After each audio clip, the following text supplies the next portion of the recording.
موضوع ہے کہ اگر انسان کو یہ چیز حاصل ہو جائے تو اس کے سارے مسائل اور اس کی ساری پریشانیاں دور ہو جائیں۔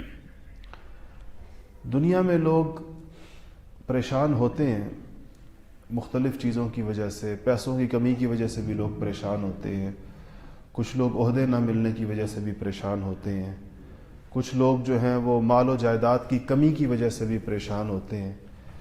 لیکن مومن اہل ایمان سب سے زیادہ اپنے گناہوں کی وجہ سے پریشان ہوتے ہیں۔ ان کو ان کی معصیتیں، ان کے گناہ، ان کی نافرمانیاں بہت بڑی نظر آتی ہیں۔ یہ فرق بیان کیا گیا کہ اہل ایمان کے گناہ اگر مکھی کے برابر ہوں تو وہ ان کو پہاڑوں کے برابر نظر آتے ہیں، اور اہل معصیت کے گناہ اگر پہاڑوں کے برابر ہوں تو ان کو مکھی کے برابر نظر آتے ہیں۔ یہ بہت بڑا فرق ہوتا ہے۔ کچھ لوگوں کو جب دلوں کے اوپر غفلت کی چادر تنی بھی ہوتی ہے تو ان کو بڑے بڑے گناہ چھوٹے لگتے ہیں، معمولی لگتے ہیں، اور بہت ہی بے پرواہی کے ساتھ اس بات کو اڑا دیتے ہیں۔ کوئی کہتا ہے اللہ غفور الرحیم ہے، اللہ معاف کرنے والا ہے، اللہ بخشنے والا ہے۔ یہ باتیں بالکل درست ہیں، لیکن اس کا جو مطلب لیا گیا ہے یا اس سے جو سہارا لیا جا رہا ہے یا جس طرح گناہوں کو جسٹیفائی کیا جا رہا ہے وہ غلط ہے۔ جن کے دلوں میں اللہ جل شانہ ایمان عطا فرماتے ہیں ان کو چھوٹے گناہ بڑے لگتے ہیں، کیونکہ یہ خیال آتا ہے کہ یہ معصیت کس ذات کی ہوئی ہے، اس سے اس کا بہت بڑا تعلق ہے کہ یہ گناہ اللہ جل شانہ کی معصیت ہوئی ہے، تو جتنی بڑی ہستی ہے تو اتنا بڑا وہ قصور بڑا سمجھا جائے گا۔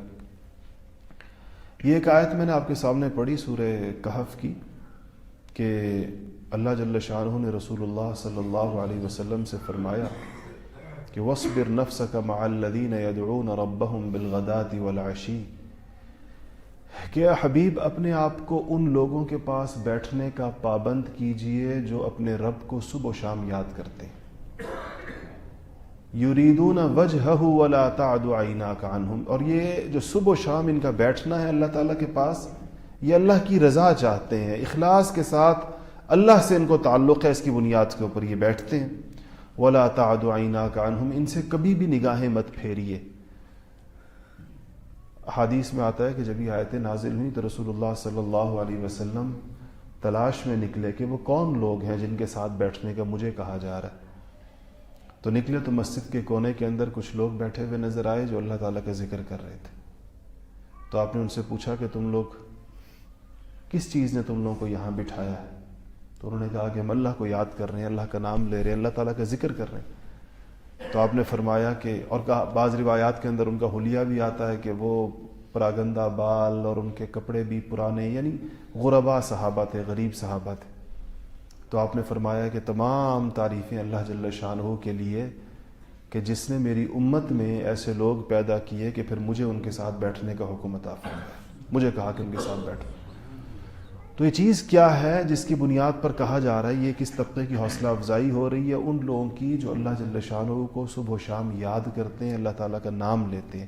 اس میں بڑی چیز کیا ہے؟ اس میں بڑی چیز اصل میں یہ ہے کہ جب انسان اللہ جل شانہ کا نام زبان سے لیتا ہے، زبان سے نام لیتے لیتے لیتے لیتے یہ نام اس کے دل میں اتر جاتا ہے۔